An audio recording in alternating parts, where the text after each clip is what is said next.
So we're here today with Josh Atlas Aultman. He's a 27-year Air Force veteran.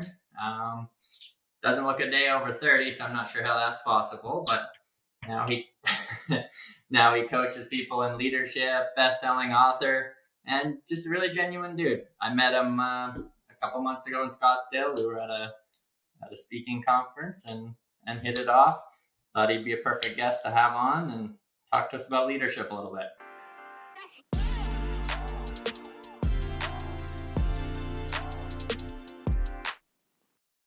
So can you tell us a little bit about the military, how you got started, where you're at today? Yeah, absolutely. So I was not a good student at all. In high school, my parents were worried, and I know they were worried because when I'd come home, I'd see a new recruiter in the living room waiting to talk to me. So they knew I was not going to college, not only because I told them I was not going to college, but my grades were terrible. I couldn't pay attention, and I like to be active. I like to fight. And so they were like military. And my dad, when he adopted me at 5, he was career military. My grandfather before him, he was the guy I knew in my life before my dad adopted me. And he was a special ops in the Army. So he did special forces missions. And so I kind of knew the military and knew the military was an option. And I always wanted to be in the military. So didn't know which one I was going to join. My dad was leaning towards the Air Force. He went to a couple Air Force schools, went to an Air Force base, met Air Force leaders, and he was very, very, very open about saying going to the Air Force. So talked to the Air Force recruiter heavily, and I always wanted to study leadership. When I was a little kid, my grandpa, he taught me how to march. And I had diapers on, and he'd put me in his boots, and the diapers would sink in the boots. I remember this, man. I could not bend my little chubby, fat, legs that were in those boots. And he would march me around. So my first words were up, 2, 3, 4. And then he would stop and he would talk to his troops, and they would always come up to him with respect and value what he said. And I always wanted to be that guy that people could come to and get help. Right. And so I've always wanted to be in the Army, and then my dad changed it for me, and what a blessing, man. So yeah, I went to the Air Force at 17. I joined the Air Force, and I wanted to study leadership. So they told me I could do that if I was an admin troop, and I didn't know what that meant, but I was like, whatever, if that's what I can do, that's what I'll do. And they put me in with the top ranking people right out of basic training. They put me in with the top ranking people from the enlisted force. So these people had 30, 35, 40 years sometimes experience in the military, being around very, very good decision makers.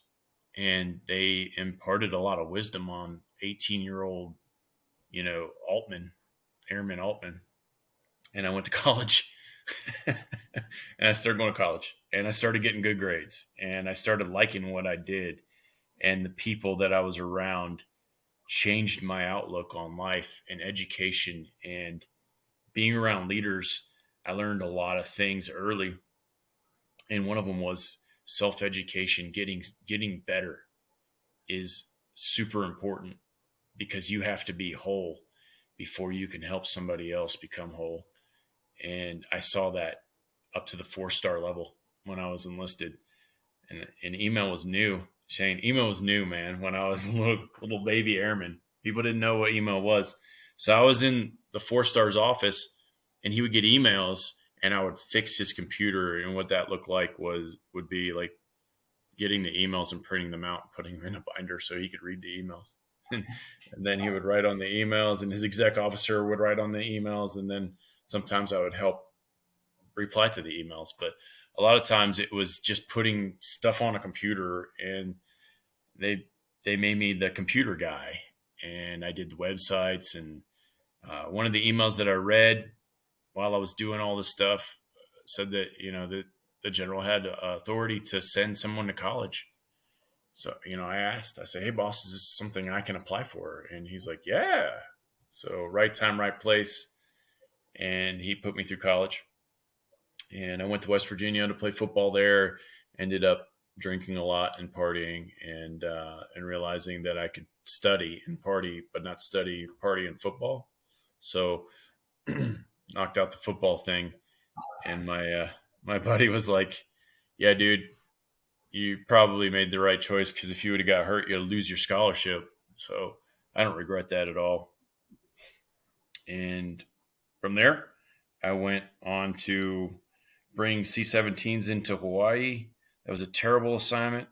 I went from Hawaii to Combat Com, where I deployed overseas to Iraq and helped advise air advisors on air routes that flew over Iraq. So we reopened the airspace after the war had died down and it was safe for people to fly over Iraq. And we expedited that process by about 3 years. So because I was talking to people on the ground and being in a war zone, and helping those folks, I ended up earning a Bronze Star Medal for achievement in war. And then that came back and opened up a worldwide tactical communications organization. And I got distinguished graduate in all the fighting schools. I got certified as a combatives instructor, so I knew how to fight, and I knew how to shoot. I started working with the sheriff's department with weapons that I couldn't get in the Air Force. And we started this conglomeration of tactical movements and maneuvers and just a lot of elite things. And that spilled over into other worlds, which then brought me into the White House, where I worked for President Obama, advancing him, going out before he would come on ground to establish all the things that would make his trip easier, and that he would be able to communicate and always be the president. And then 2 years of that, they promoted me to be in the White House. So I actually lived in the White House for up to 3-5 days at a time. And I would travel with him on Air Force One. And we would, of course, go up in the helicopters and travel around. That was amazing. And I got to see a lot of the president and his leadership and Secret Service leadership and all the military's versions of leadership. And I was the liaison to bring all that together. So that was an amazing time, right? And then they put me through War College, where I had Harvard instructors, Brown instructors, all these Ivy League instructors come out and give me something that I never wanted at 18, right? A huge plethora of academic knowledge from the world's most elite. It was amazing. And I learned so much there. I ended up winning a writing award on mentorship there. So that was fantastic too. And then they put me in command again. This will be the third time and the last time I was in command. And we won awards at the Department of Defense level for innovation, bringing in billions of revenue for people that we worked with, and just started doing things that I'm not allowed to talk about still, because we had some amazing team members that, well, quite honestly, they're throwing shade at me right now for not being a quiet professional, because, I'm telling people how awesome they are and they don't like that.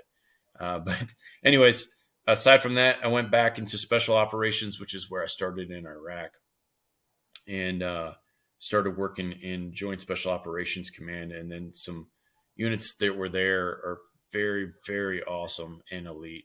And I got to see their leadership, and they would invite me out. And then we got to work. I was a chief of technology of sorts. I guess that would be the civilian equivalent. But I was the chief of innovation. So I would work with all the Ivy League schools again, and then all the Fortune 50 companies that wanted to work with the Department of Defense.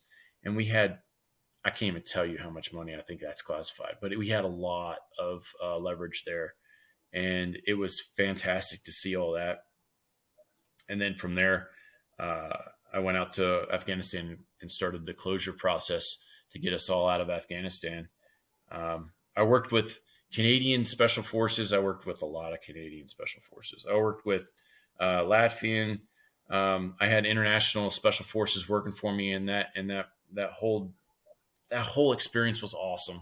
And I was the director for bringing those plans together. So the Air Force over 27 years looks like 5 war zones. I didn't tell you about all of them, all of my deployments. It looks like international award-winning 40 under 40 recognition, a bunch of command excellence awards. Every unit that I've been in the military has won top awards, and it's because I've been around elite people who get it done in and out of uniform, and they don't want to be known.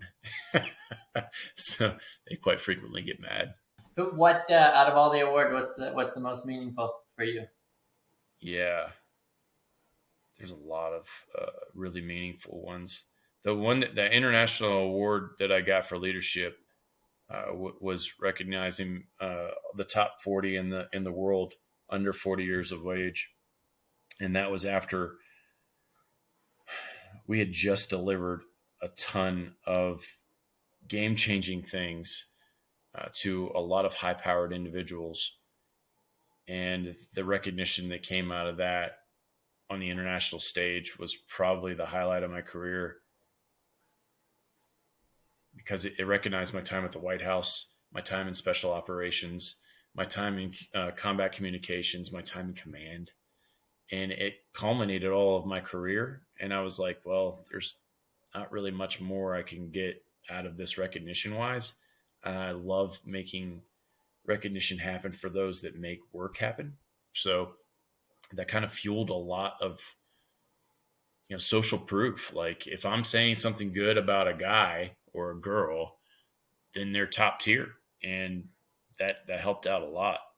Now, on the personal stage, the number one on Amazon, man. I mean, my son and I, we rocked out 3 years of putting this book together on leadership. We did 3 books, all of them bestsellers. And then that last time we hit number one on Amazon, I was like, dude, you're 15 and you're the editor of a number one book on Amazon. That's a killer resume start, bro. And he's like, yeah, whatever. Like, you just don't even understand like how cool that is. And then that put me on a whole bunch of national news outlets in the last couple of weeks, it's really been great. It's really been great to get those people on board, because you know how this is, man. I'm not doing this for me, just like you don't do it for you. I watch your content all the time. I'm like, man, I'm learning. I love this stuff that you're putting out, because somebody's got to tell the truth. And the truth is this, man, you have a book in you. You have experience that other people will relate to. And if you're not putting that out to the world, then you're being very selfish, and people need you, man. People need your content, Shane. That's why I'm always like, since we met, I'm like, every day I'm like looking at your stuff. I'm like, yeah, what's he got today? This is good. I feel like I know your team, because I'm like, man, I love the way that you do that, and you personalize every one of them. And that makes me know who you are as a leader, because you're valuing your people and they value you right back. And you can see it all the time. So yeah, the book thing, man, since I hit number one, I'm helping 4 people now, and I can guarantee them bestseller status. And I always tell like any business owner, if you're a business owner and you don't have a book, you're losing out on credibility, and you're losing out on generational wealth, man. So for you, what does that look like when you're helping someone else? Is it like a program you built out, or it's kind of like a mentor thing, or? Yeah, I have three programs, right? I have a $97 option, which is just you do it yourself. These are the steps. And one of them, so I'll give you an example. One of the tips that no one's going to tell you, if you get your book edited, you can get that done by a professional. That's good. Illustration's huge for kids' books. That's good. Here's what we learned. This is how we got to number one. If you're going to publish a book and you're going to self-publish, or you're going to have somebody else publish it, publish one type of book. Amazon looks at your book and its sales, and it measures it on what is purchased. So if you have a book and you put it out in hard copy, soft copy, and an ebook, you're splitting your sales every time somebody goes out to buy your book, because they're only buying your book. You didn't tell them what to buy. So now you're competing 3 different ways instead of one, which will help you get to the bestseller number one. So I only put out hardcovers. I'll put out ebooks later, but The book right now, the proceeds, the profits that come in from that go into a bank account that's in my son and my name. So he has generational wealth. He has an account that will always have money coming into it because of a book that we worked on. And that's not something you can't do that once with a lot of things and then be done with it. How did you decide on a kid's book? Yeah. So it was my son hits me up one day. He's about ready to drive, and he's like, "Dad, how do I make money?" And for me as a kid, I remember slinging papers and shoveling snow and like helping business owners. That's just not an option for him right now. So I told him everybody that we met in the White House who was influential, they usually had a book. So let's start there. Let's write a kid's book. And he's like, okay. So he hits me like 5 hours later and he's like, so you're going to write a book too? And I'm like, me, man, I don't speak French. What is this we stuff? Like, why don't we work on one book? And so I brought it to him, and I mean, like, I was looking at this grain table. It was nuts, man. I was looking at this grain table thinking, what am I going to write about? And my little dog, I have a Shiba Inu, runs by me, and she looks at this Amazon box, and she stops, and I go, fox in the box, because the Shiba looks like a fox, and she's looking at the box. I'm like, that rhymes. Leadership. So I Googled like kids leadership, and there's not kids leadership books at all. Like, there's just not. So I'm like, why? So Leadership 101, I published the first book, didn't even try to promote it, and it, boom, number, I think, 55 on the best-selling list. I'm like, wow, that is nuts that I'm on the best-selling list. And then it went up, right, as people started to learn about it. And it's not like I was trying. I was like, okay, next time I'll try. And then the next time I got better. And then I'm like, okay, now I know what to do. I bet you I can get to number one. And bam, that next book that I hit, I employed all the things that I learned over 3 years. And I'm like, wow, yeah, bang, I can make this happen for just about anyone now. And kids leadership or kids books, they're super important. Now I feel God's put it on me, and I don't like this, Shane. I hate this actually. But Dr. Seuss, big author. I got to get more kids leadership books out than Dr. Seuss sold in his lifetime, which is 600 million books, and we're thousands into that. So we're not starting from the line there, but I need more people to join that army to reach that goal and actually apply leadership to our kids and share stories that we're robbing these kids from these stories, man.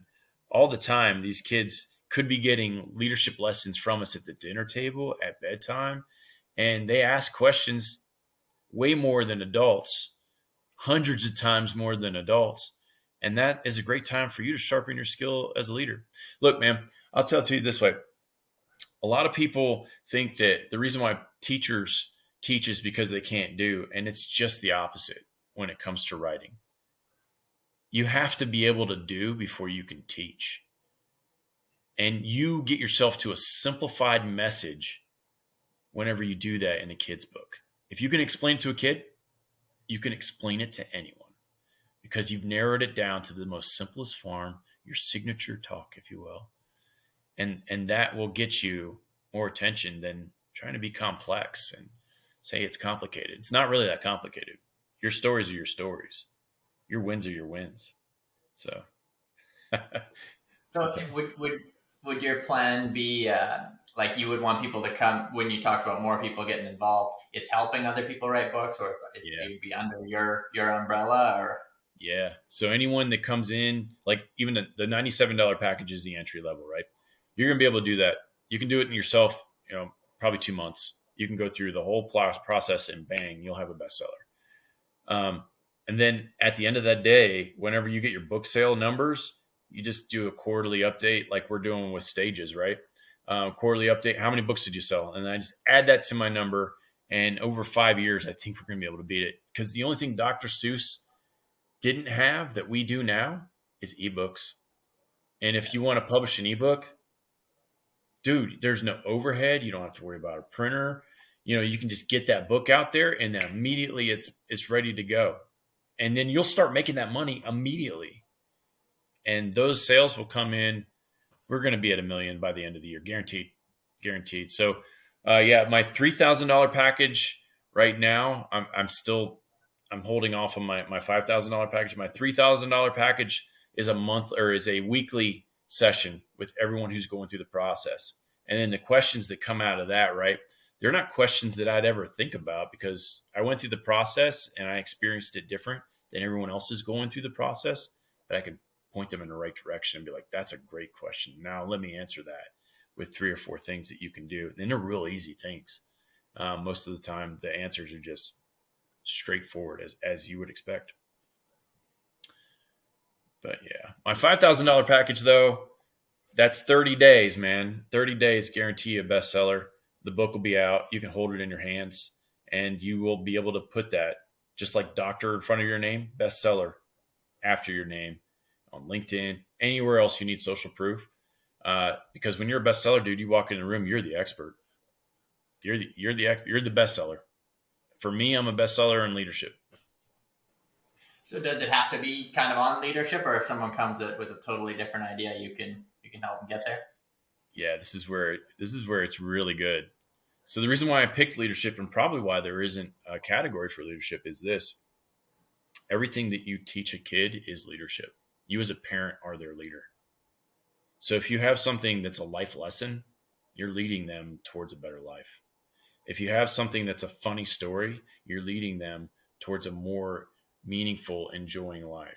It doesn't matter what the story is for kids. It's always leadership based. So I can make everything leadership based. And how I do that is the questions at the end of the book, man. So whatever story you tell and whatever experiences you have, you can ask those questions and then say, hey, what kind of questions would you ask yourself if you didn't have any experience with that? It would get you talking about leadership. And I guarantee you, every story has a leadership. Every story. You know how many books are published on leadership every day?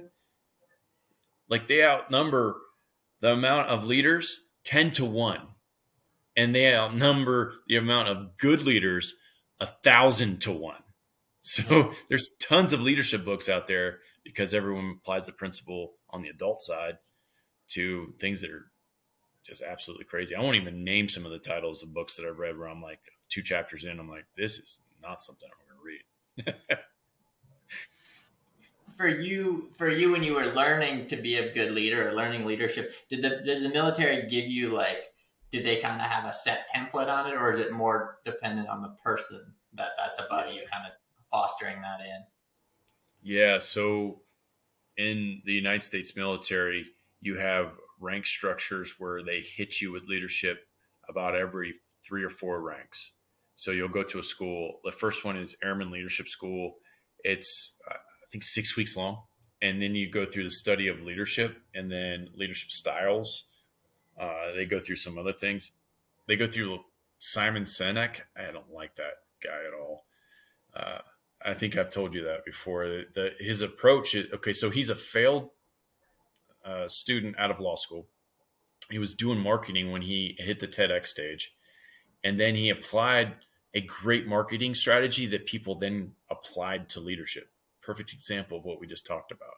So he goes around talking about leadership. He wrote a leadership book called Start With Why. And it talks about a golden circle that has everything to do with marketing and nothing to do with leadership. So if you go and you start with why as a leader and you start asking everybody why, or you try to have them try to find the why, everyone's running around not understanding what you want them to do. They get totally confused. And that doesn't equate to any success.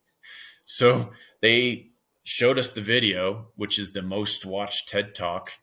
I think the number 2, if you doubled it, wouldn't even hit Simon Sinek's failed tech audio, scribbling on a board, start with why.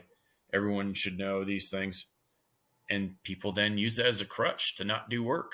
I'll tell you right now, we did a leadership seminar 3 weeks ago, Randy Lanning and I, another one of the Great American Speak Off guys. And it wasn't 2 minutes in when we started asking questions about what they could apply, someone came up with, well, it depends on the why. I could have choked, but I let them talk, and I said, okay, well, if you've studied Simon Sinek and you've read all of his books, Leaders Eat Last, Start with Why, The Golden Circle, all of that crap, you realize all he's doing is pointing to who. And if you're a 10Xer, you realize there are different breakpoints that happen in business model. And most of those have the who, what, why application applied to them. And most of the breakpoints that you need to get through, they're who's. You need to figure out who's going to take it. Who is the best person to help me? Who can deliver? Not why. It's never why. So a lot of the leadership things that we've been taught in the military, they have a standard structure, and the elite teams that get developed look at the who, and if they've developed their own leadership style and what works for them, they get picked up to do amazing things, and everyone else follows the course. So yeah, I have 2 master's degrees. I have 5 leadership schools that have been attributed to my military career. And then I get to study leadership every day, man.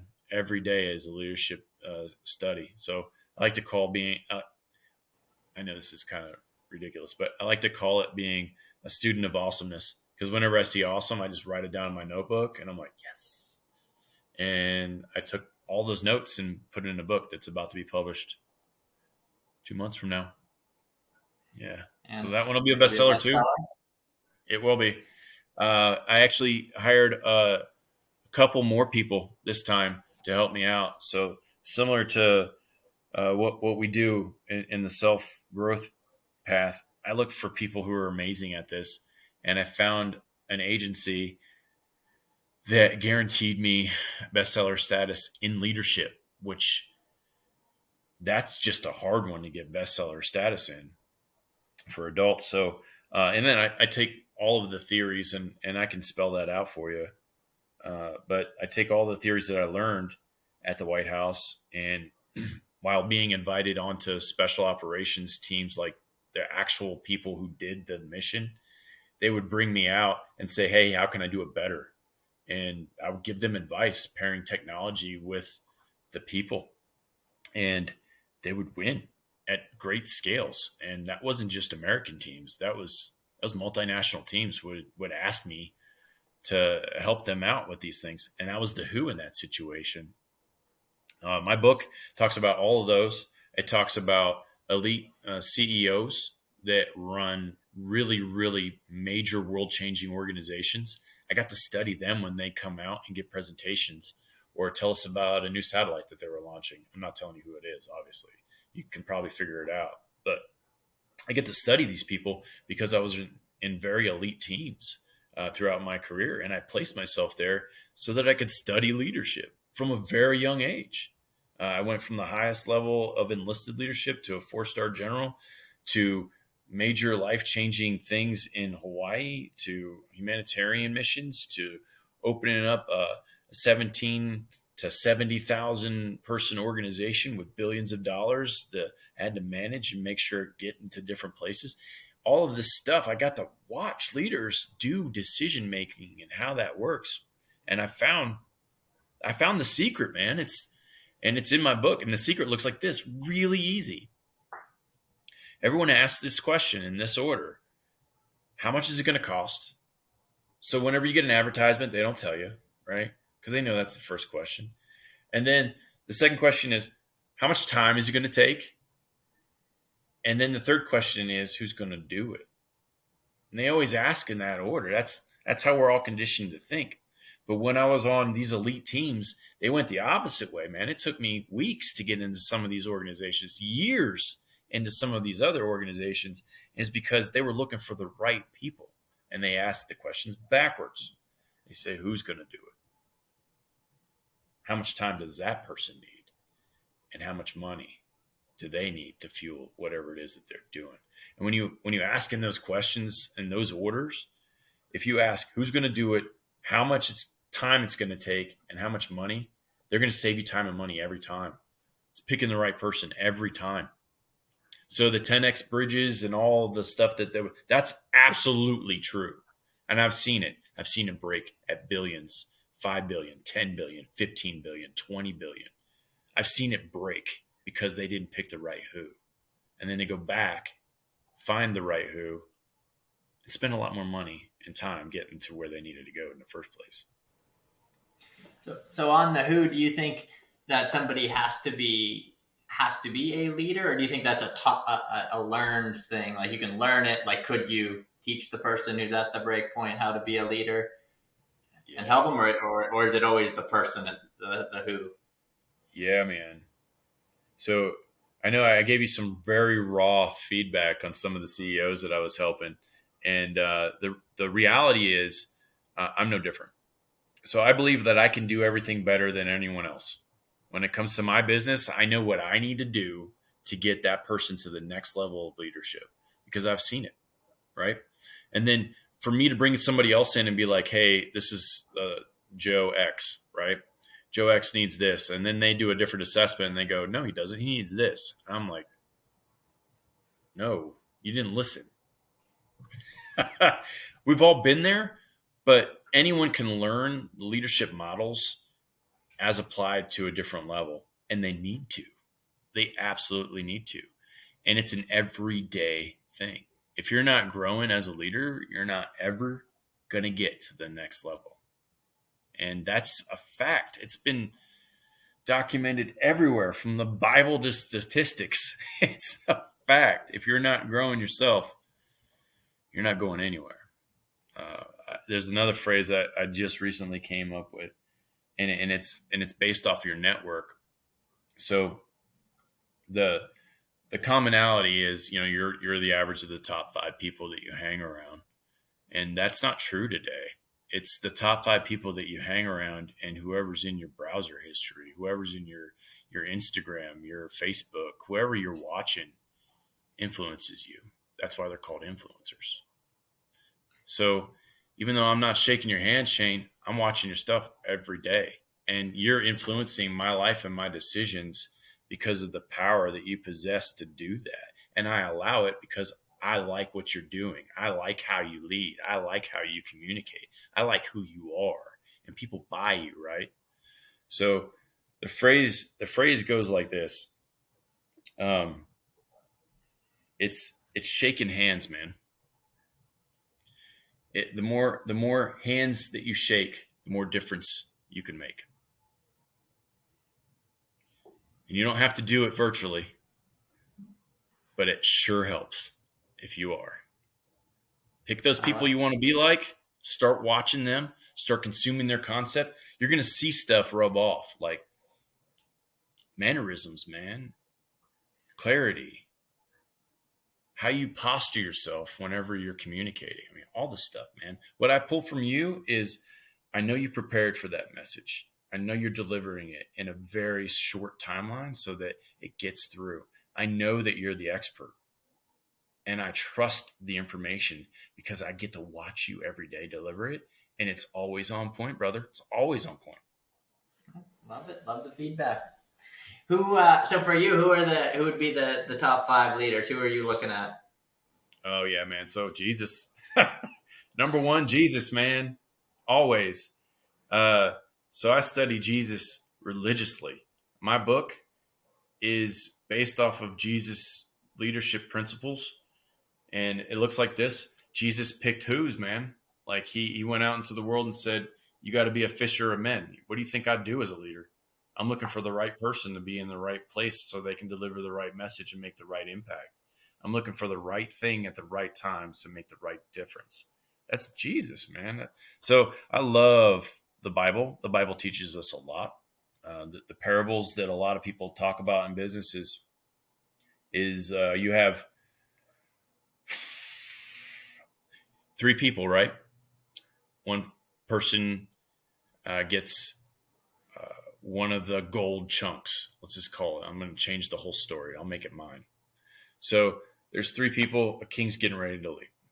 The king then entrusts his gold with these 3 people. He says, here's a chunk of gold for you. Here's a chunk of gold for you. And here's a chunk of gold for you. And he comes back and he says, bring me my gold. And the first person comes in and he says, here's your chunk of gold that you gave me. Here's 10 more. And that person gets praised. He said, you know what? Keep some of that profit. Great job. Good and faithful servant. Gone. Bring in the second guy. Second guy goes, hey, man, I didn't do 10, but I doubled the gold. Here's your gold, and here's another one. And he said, you know what? Take that gold. That's good. Good job. Good for you. And the third guy comes in with the chunk of gold that was given to him by the king. And the king goes, what is this? And he goes, this is the gold. I buried it. Right exactly when you gave it to me, I found a hiding spot. I buried it under a tree, and then I went and grabbed it when I heard you were coming back. Here's your gold. And he's like, off with his head. So we get all these leadership lessons all the time placed into our lives, and the Bible has a lot of those examples. Here's the application of that. If you have a gift, if you have knowledge, if you have something that can help other people and you're holding that, you're just burying that gift underneath a tree. If you're taking one step and you're saying, look, man, I want to help more people. I have a $97 package. That's that's me. I have a $97 package. You can buy it and become a bestseller. And then you'll have a voice in whatever you're an expert in. That's fantastic. If I can get somebody a $3,000, $5,000 package and they start looking at, I'm a bestseller and I'm getting paid to show up because I'm an expert and now I have that credibility behind me. And I did this in 30 days with an amazing story. They're taking what God gave them and they're multiplying it multiple times. They're not being selfish with that. And a lot of people just like to be comfortable and not do anything with it. Bury that gift and then be comfortable. So that's one, Jesus. Two, John Maxwell, man, studies the Bible and he tells you the truth. One of the TEDx talks that I've been preparing and I've been talking to a couple of curators. I'll be on the stage this year. Is this? It's to start with who. So the Bible talks about, and this is a Maxwellism, Adam and Eve. And Maxwell says, Adam and Eve are the first example of leadership. God created Adam, said, you're in charge of it. He said, he needs a team, created Eve. And then Adam delivered a failed communication to Eve when they said this. God said, you can't eat from the tree of knowledge. Adam said, you can't eat from the tree of knowledge. Don't even touch it or you'll die. God said you'll die if you eat from it. He didn't say you'd die if you touch it. So was the one vision that we always get is Eve grabbing the apple and not dying. The snake going, yeah, go, go. And we do this all the time as leaders. But then whenever Eve takes it, gives it to Adam, God said, who told you? He didn't start with why. He said who, right? So God created this massive awesomeness, right? And then he goes, who's going to lead it? Adam. And then he's like, it's not enough. Who else? Eve. And then when they mess up, God goes back to who again. And he just consistently asks the who question. And it always delivers results, always makes me think about that. So John Maxwell brings that into light. And that was one of the biggest lessons that I pulled from him as I've studied that story and started to develop my TEDx talk. Not going to be able to talk about that. Can't talk biblical on TEDx stage. So that was an interesting piece. No, they don't allow it at all.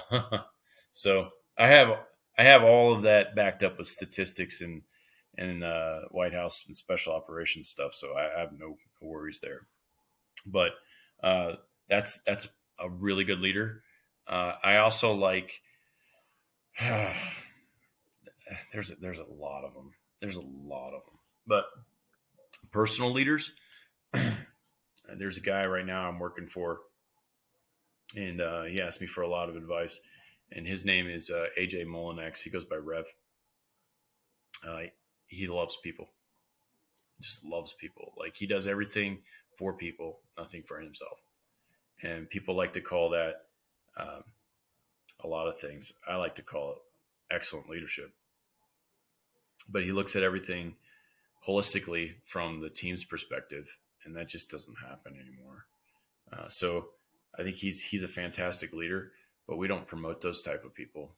We promote in society the people that follow a standard, and the people that follow a standard don't always get the results done. But he's delivered a lot of things that a lot of people will never see, and so he's a good one that I got to watch. I like President Obama, man. As a leader, he always focused on people, and I got to see it firsthand. I got to see a lot of things that a lot of people didn't because they weren't with him as much as I was. But President Obama always did meet and greets. Like we would be out on the road going somewhere, and he'd be like, "Hey, I want to go see, this softball game." So we'd pull over and we'd walk on a softball field with people playing softball after work, and he'd be like, "Hey, man, it's just stopping by. I just wanted to say hi, and thanks for being out here, being a good model for your kids, and making sure that you're staying fit, and just that kind of stuff, man. It's amazing." And I used to see a lot of that. One of the stories that I shared with Pete Vargas and 10X stages for Great American Speak Off is this: when the president walked into a room, he saw there was a couple of us in there, and he looked over at the meet and greet that he was scheduled for, and it was an older gentleman. The guy was in a wheelchair before the president came in, and he had like a lot of wrinkles, and he was just hunched over, just kind of just sitting there. And when the president came in, President Obama reached out with his booming voice, and he said, "How you doing, young man?" And immediately this guy transformed.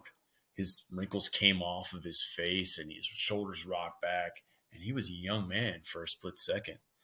And I got to see that you don't have to be the president of the United States to make this happen. But I got to see somebody being impacted by a positive leader, where a recognized leader recognized someone else. And you are a recognized leader no matter where you are, man. Whether you're at home, whether you're at church, whether you're at work, you have the ability to lead, and you have the ability to make that presidential impact happen. And I think that's something that a lot of people miss. They feel that they don't have the power, but they do. It seems like for me, what I find interesting, pretty much everyone you described, that seems to be a pretty high level of selflessness or, that. But then coming from, I wouldn't think of that coming from a military, like that. If I think of like a general or something, I'm not thinking of a selfless guy who's being very kind to people below him. Maybe that's wrong.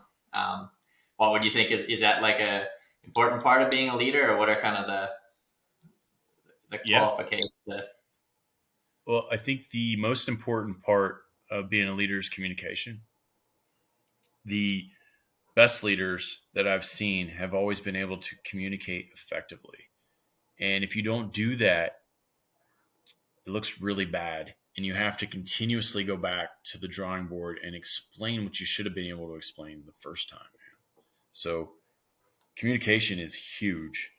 And those that communicate well are excellent leaders. And they'll be the ones that history looks back on and go, yeah, Churchill, fantastic communicator. MLK, fantastic communicator. All these people were great because they were able to get their message through. And whenever the message is easy to grasp and get behind and understood, more people are willing to work for that end state. And then things happen. You can change the world being a good communicator, and that's the number one attribute I believe a leader should have. That's why, again, on the books, like when you can write it down into a kid's story, you're going to know what your leadership style is about. You're going to be able to communicate that. I have a product called an owner's manual. The owner's manual is a way for you to communicate as a new leader. So whenever you take over an organization, or if you take over a new project and you have new people that don't know you, this owner's manual is how I operate. So you operate different, and it goes through a series of questions that allows you to figure out who you are as a leader. That way you can operate well with your team, and they know who you are, and you can get your message through a lot quicker. It takes out all the rumor mill, tells them exactly like who you are as a parent, a father. If you're religious, all that stuff, all the stuff that people talk about that delays work, is in that manual, and then you get to tell them, like, this is what I tolerate, this is what I don't tolerate. So, if you're going to come in with some racist jokes, man, I'm not listening to that. If you're going to come in with some hate and negativity, man, that's not in my manual. So you should know that. And then that opens up the expectation for what will and what will not happen as a leader. So communication is huge. If people want to buy that, is that something they can buy from you? Or Yeah, usually I sell it for $99, and it's a package that goes with my executive coaching. So whenever I do executive coaching, I'll start off with that, like, who are you? And here's my owner's manual. Figure this out, and then they own it. If they want to use it in their company, or if they want me to come out, usually I'll come out and I'll explain to the C-suite, hey, this is what it is, and this is how you're going to use it, and this is why it's effective. And the reason why I have it, I actually pulled it from a lot of senior leaders. That's 6 4-star generals, 25 commanders worth of conglomeration of what they talked about and what was very useful. And you learn a lot from bad leaders because everyone talks about them. So I put that spin in there too, so people would not rumor mill about that. But yeah, I usually sell that for $99. Dude, I'll give that to your audience for free. They can have that. It's so helpful for people to figure out who they are. I'd feel bad because, man, I love you, man. So, like, your audience, I'm sure is fantastic, and I want them to have that. So I'll make sure I get that to you. Yeah, communication, that's the number one thing. Character, I would say, is the number two thing. And character means a lot of different things to a lot of different folks. But what I found is when you're doing something important, everyone shows up.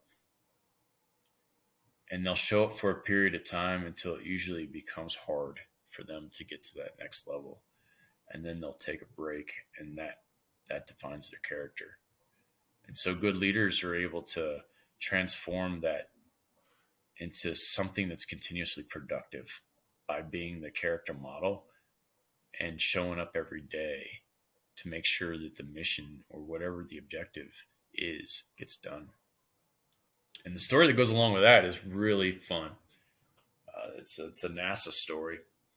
There's a guy cleaning the floor in NASA, and a visitor walks in, and he asks the guy, he goes, "What do you do here?" And he goes, "Well, we put people on the moon. My job today is to just clean this floor. How can I help you?" And so that tells you, like, very, very quickly what NASA's character model is. Everyone's a part of the team, no matter what you're doing. We're all doing the same thing.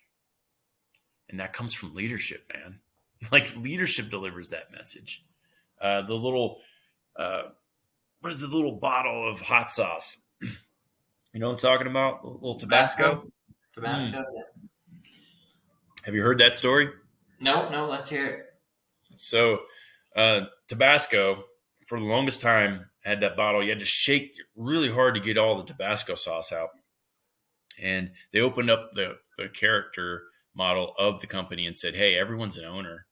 If you got an idea, come to me." So the low-ranking, seemingly like low-ranking guy comes in and he says, "Hey, man, I can change this, but you got to give me the profits." Or they came up with a deal. And he says, "All you got to do is open the hole in the bottle a little bit more. You'll sell more Tabasco." And so now the bottle, you don't have to, like, hit it or anything. It just comes out. And of course, they tripled or 10x their sales because they opened the bottle to sell more product. It's little things like that people miss all the time. And you know what? It's leadership. Leadership closes those holes all the time. They're like, "Yeah, your idea is important. I'll listen to it tomorrow." Yeah. And then they don't. Yeah, I love the story. That for us, that's a big thing. Where when we run into a breakpoint or a problem with our company, we always try to, before we go and look at what the industry does, we'll look at how we could solve it, and then we might come up with a way that's innovative or new, or we might end up using theirs, but at least we've kind of taken that route. Yeah. I really like that. And I do want to be cognitive of your time, though. I don't want to keep you too much longer here. But I like that you do actually have products that people could go out and buy, and it seems like at all kind of different price levels too. Is it for what, in your opinion, is someone who's like a solopreneur, just like one guy, whatever Mhm. that looks like? Do you think it's just as important for them to learn leadership as if they've got a team, or? Yeah. That's a great question, Shane. Yeah. Um, yeah. You start with yourself, man. You look in the mirror every morning, and you're your own boss. So a lot of people, they always do what the boss says when they have a job, because if they don't, they'll get fired. But when they look in the mirror, they don't always do what they're supposed to do, and they should be their own boss. So you got to lead yourself before you can lead others. You got to know who you are before you can tell other people where we're going. There's a whole lot of leadership that is built into this. And then what? You're going to be a solopreneur for life?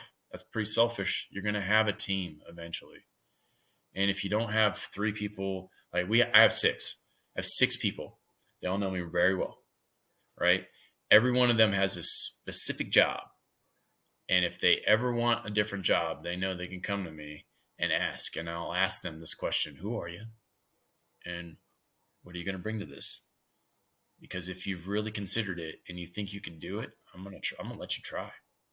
Because we learn more through that process than we do hiring somebody I don't know, who isn't on the team, and yeah, quite frankly, may not deserve to be on the team.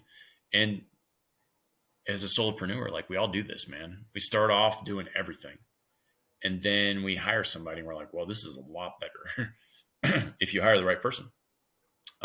Or you go into it, but it all starts with you, man. So you have to learn leadership. You have to learn it at an individual level. You got to learn yourself first, lead yourself, and then you'll be the leader that everyone wants to follow. So absolutely, solopreneurs, doesn't matter who you are, you're still leading something. You probably have a family. You're probably going to some community event and standing up in front of people and telling them what they need to do. You're leading something. It doesn't matter what it is, but you need to start with yourself. Yeah.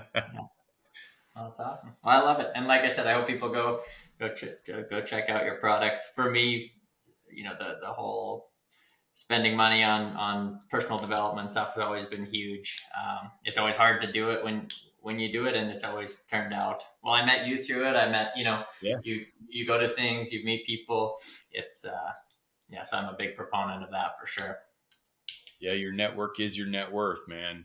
And if you stay in the grind, you'll never meet new people that can change your mind.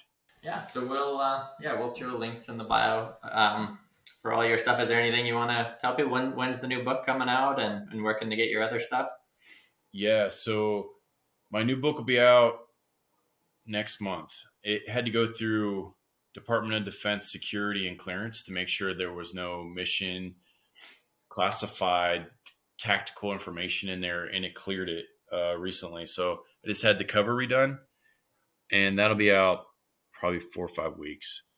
I see that jumping off really, really well, and that parallels with my TEDx speech. So that'll be a great capstone to my military career. All of my books and products can be found on my website, which is Leaders Kit. So Leaders TAC KIT, and that's .com. But yeah, my books, my kit, the kids' books come in a kit, so you can get the whole series put into a nice little book. And I see a lot of feedback from that. A lot of parents are saying a lot of great things about that. So that's Love good. it. Well, a little challenge for you. Let's knock Simon off that top TEDx spot there with your speech. Give him a run for his Yeah. money. Yeah, that would be awesome. That would be so, yeah, that would be so awesome. I love it. Well, thanks a lot for coming on. I learned a lot, and I'm sure everyone else will as well. So, All right, well, Shane. Yeah, thanks for having me, man. This is awesome.